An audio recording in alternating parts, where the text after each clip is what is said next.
Kamusta pong muli mga katambay? Nagbabalik pong muli ang inyong katambay para po muling magkomento po sa inyo dito po sa Tambayang Makabayan, komento po na inyong lingkod.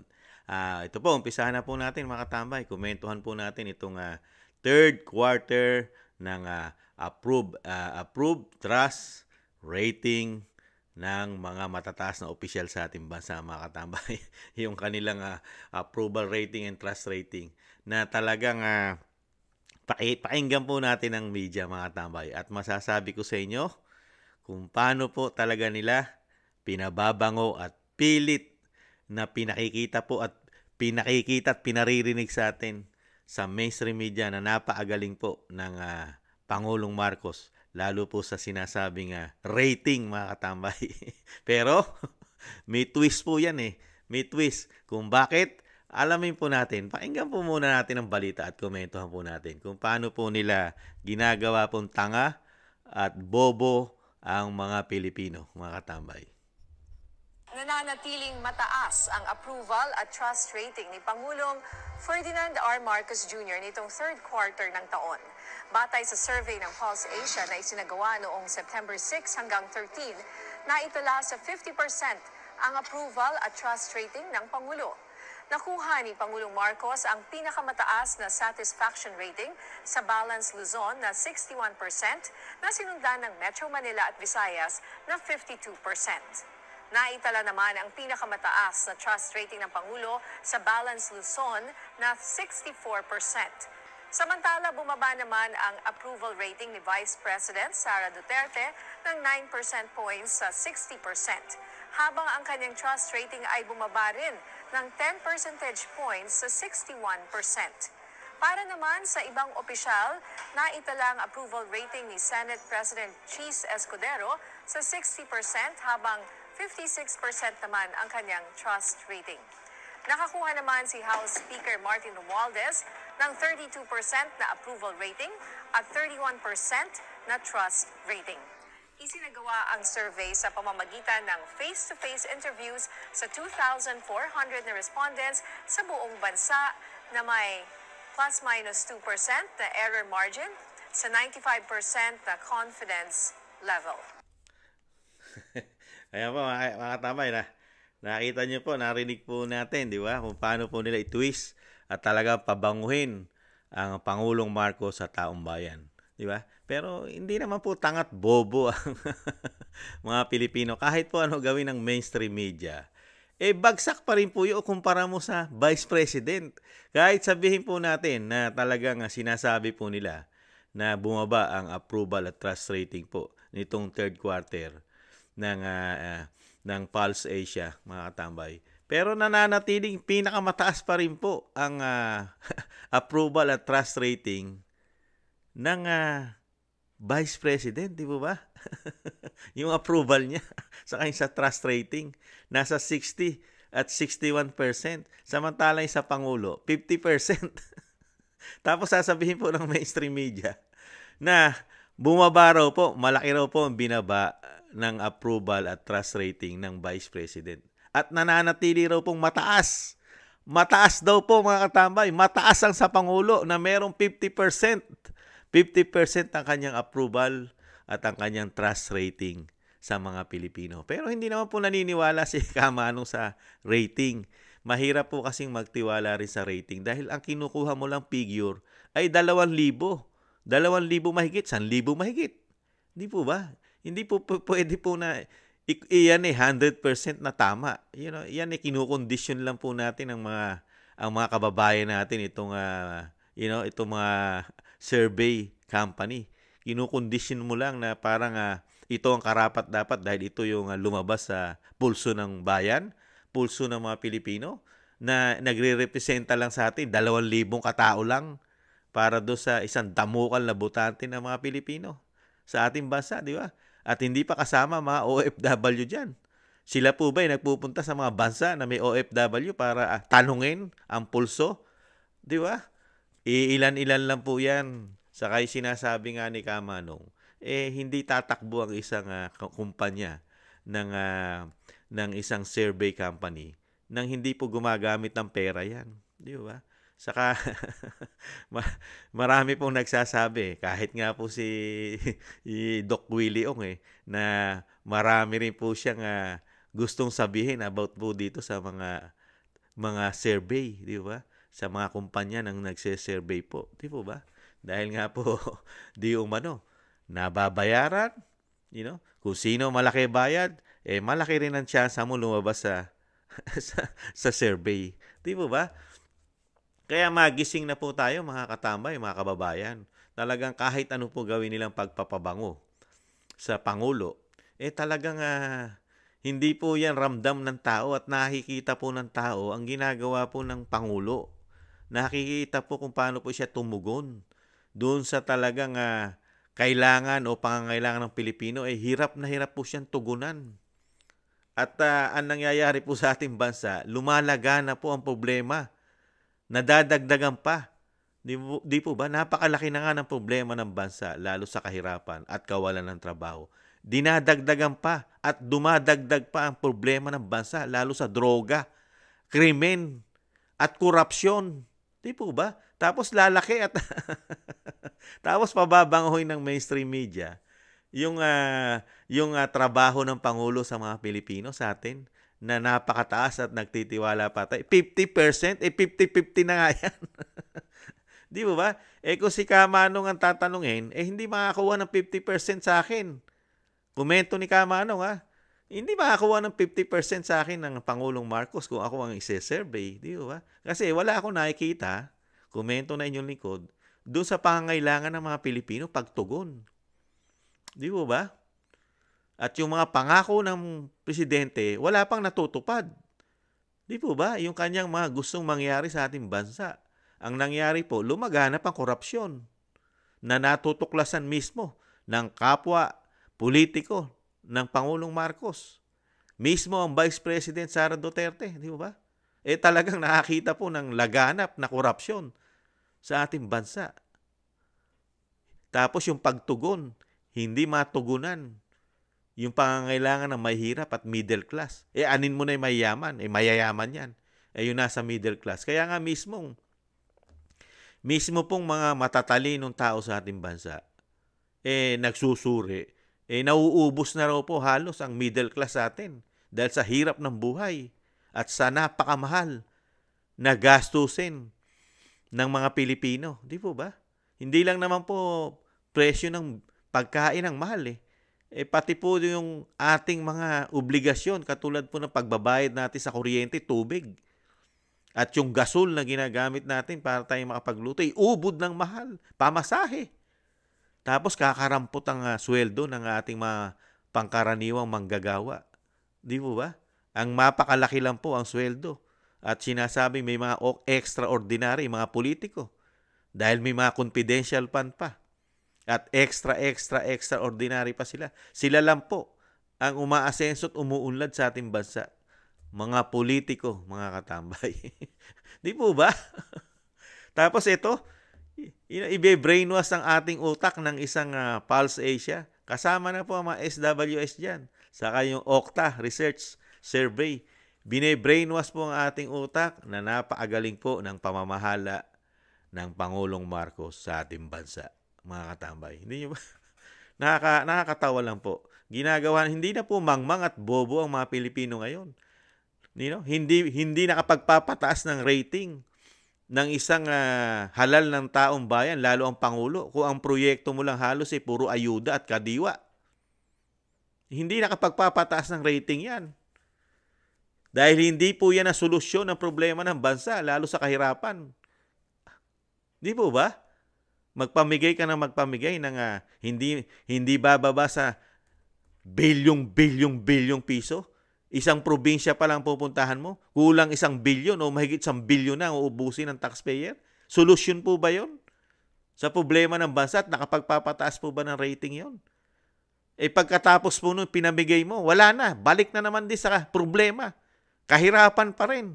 At hindi mo pa rin natugunan yung problema sa kahirapan at sa kawalan ng trabaho ng mga Pilipino. Di po ba? Tapos ang mainstream media natin, pababanguin. Mabango.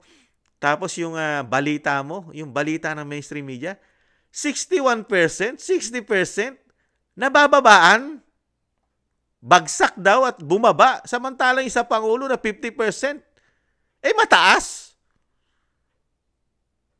Di po ba? Bias agad. Ang mainstream media, bias agad magbalita.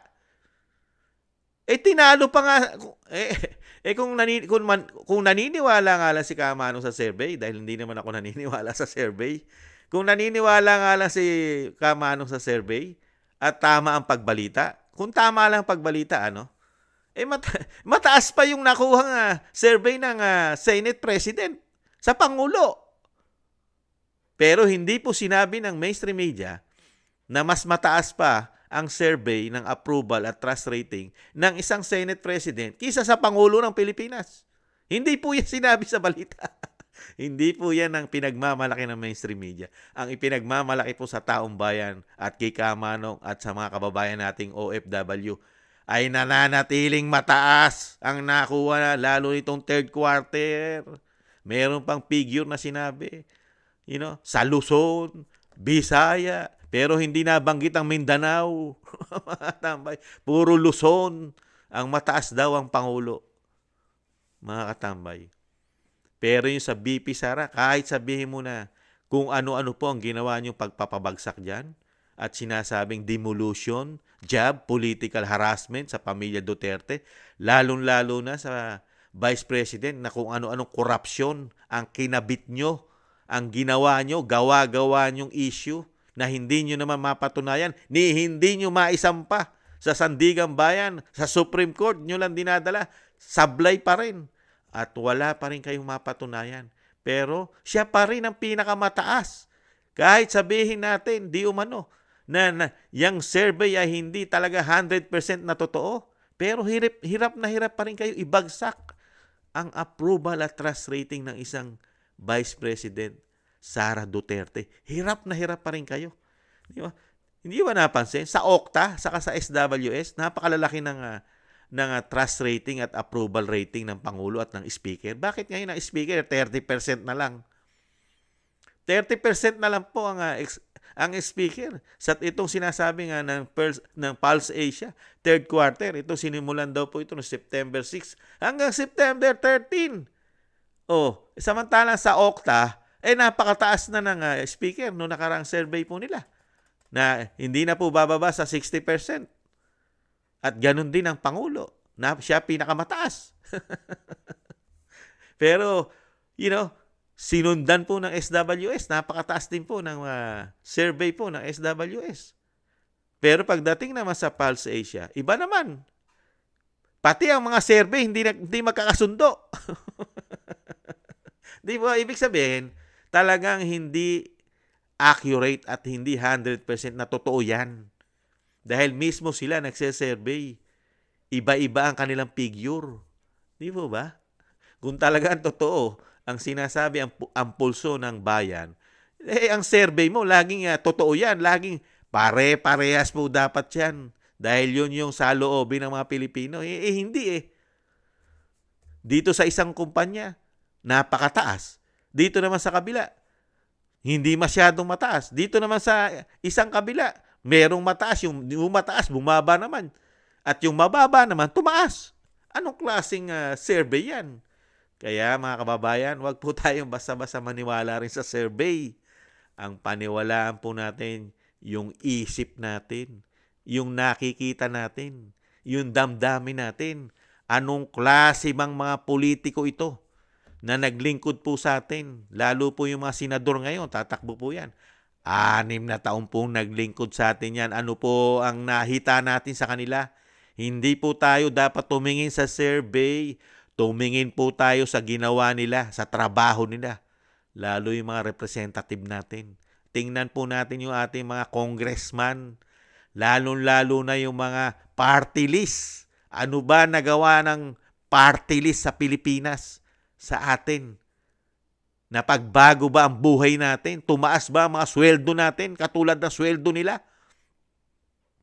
Samantalang ang sweldo nila, pwedeng bumuhay. Pati na nga sinasabing mga kabit-kabit nila, pwedeng buhayin sa sweldo nila. Pero tayo, 600 plus. Wala pang 600 pag wala ka sa NCR. Kaya bang bumuhay ng pamilya yan? Mga katambay, yan ba'y nasolusyonan nila yung problema ng mahirap, lalo sa sinasabing sweldo natin? Di ba hindi? Sila lang. Kaya tingnan din po natin ang ginagawa nilang trabaho.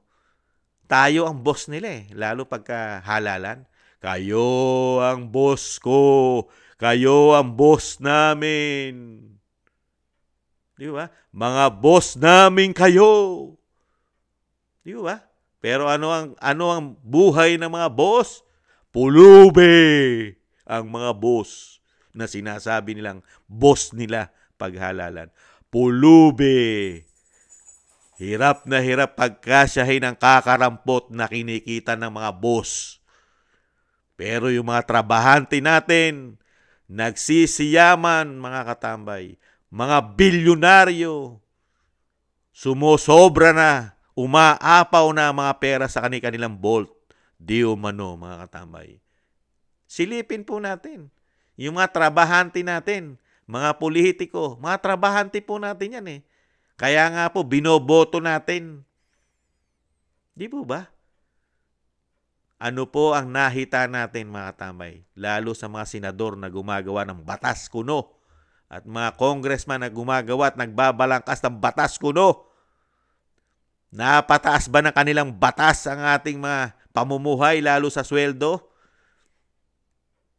Napababa ba ng kanilang batas ang singilin sa kuryente at tubig? May nagawa po ba silang magandang batas para lumuwag naman ang ating mga bayarin? Di ba? Silipin po natin yan. Dinadala lang tayo sa rating. Approval kuno. Trust rating. Napakataas. Pero tayo, pulubi pa rin. Hirap na hirap pagkasyahin, mga katamay. Gising-gising. Huwag tayong basta-basta maniwala, lalo sa mainstream media. Bine-brainwash lang ang utak natin, mga katambay. Pero ang totoong realidad, mahirap pa rin tayo. Puluboy pa rin tayo. Pati middle class ngayon sa ating bansa, naghihirap na rin. Nagigipit na rin. Real talk po yan, mga katambay. Di ba ba? Kaya gamitin po natin, huwag po tayong maniwala sa approval at trust rating, mga katambay, na ginagawa po ng mga kumpanya na hindi po nasasapalan at hindi po yata nababayaran ang mga survey na ito. Di ba? Gamitin po natin ang ating isip, ating mata, ating damdamin, at tingnan po natin ang ating pamumuhay. At tingnan din po natin ang ating mga anak. Ano ang magiging kinabukasan ng mga anak natin sa kanila? Dahil matagal na sila naglingkod sa atin. May napala ba tayo sa kanila? Sila lang ang maraming napala sa atin, mga tambay. Sila lang ang maraming napala sa atin. Nagsiyaman na sila. Pati ang lahi nila. Pati ang sinasabi nga mga second, third, fourth, fifth, sixth, seventh family nila. Nagsiyaman na rin, mga tambay. Kaya ngayon po, nasa atin po ngayon. Tayo po ngayon ang boss nila, mga katambay. Boss nila tayo ngayon. Pagkatapos ng halalan, sila naman ang boss natin, mga katambay. Napakahirap lapitan, mga katambay. Pero ngayon, lalapit na naman itong mga ito. Kaya gamitin natin ng tama ang ating daliri, ang ating kamay. Gamitin natin ng tama ang ballpen kung sino ang tamang maglilingkod sa atin. Tama, huwag tayong kumuha ng mali. At kung sila naman ay magpipretend na ikaw ay suhulan, tapalan ng kakapiraso at kakarampot na pera, isang dali lang ay mauubos, pwede nyo naman kunin yan. Pero gamitin pa rin nyo sa tama yung inyong kamay, daliri at ballpen. Tamang tao, tamang politiko. Yung binabayad at panunuhol sa inyo, pera din ng taong bayan yan. Pera din ng taxpayer yan. Mga katambay. Yung iba, pag masama ang politiko, baka nakaagamit pa di umano ng pera ng droga. Hindi malayo yan. Di po ba, mga katambay? Komento na inyong lingkod. Kaya isip-isip po, mga katambay. Dito po, magsuri po tayo. Lalo po, dinadala tayo sa approval at trust rating ng mga politiko natin.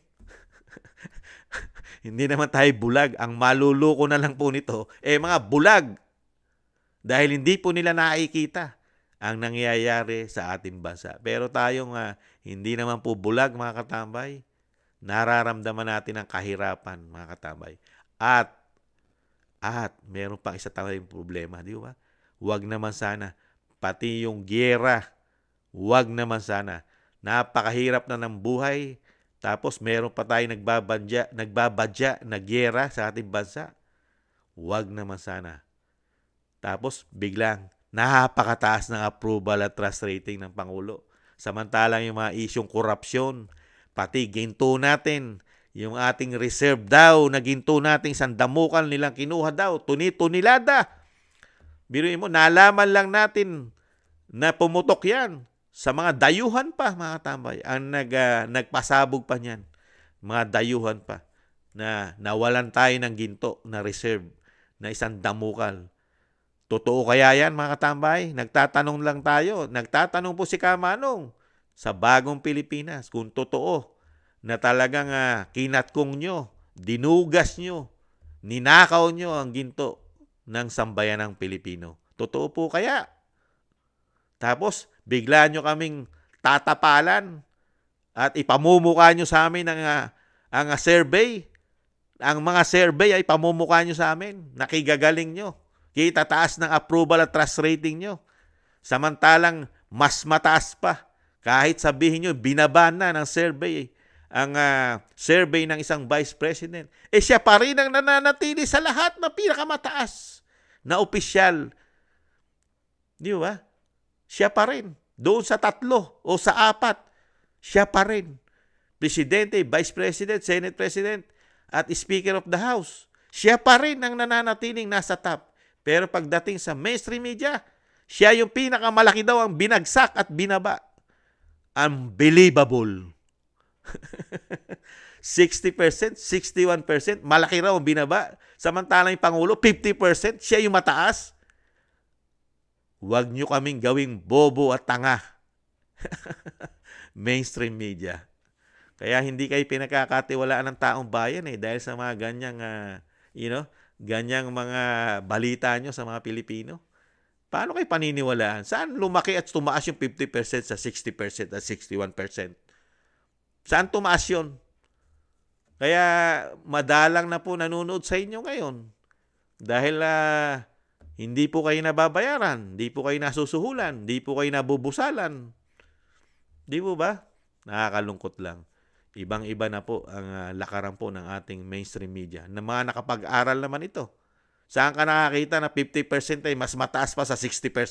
Mga nakapag-aral ito. Sinasabing ito ay may mga degree at talagang pinag-aralan nila ang kanilang pagbabalita.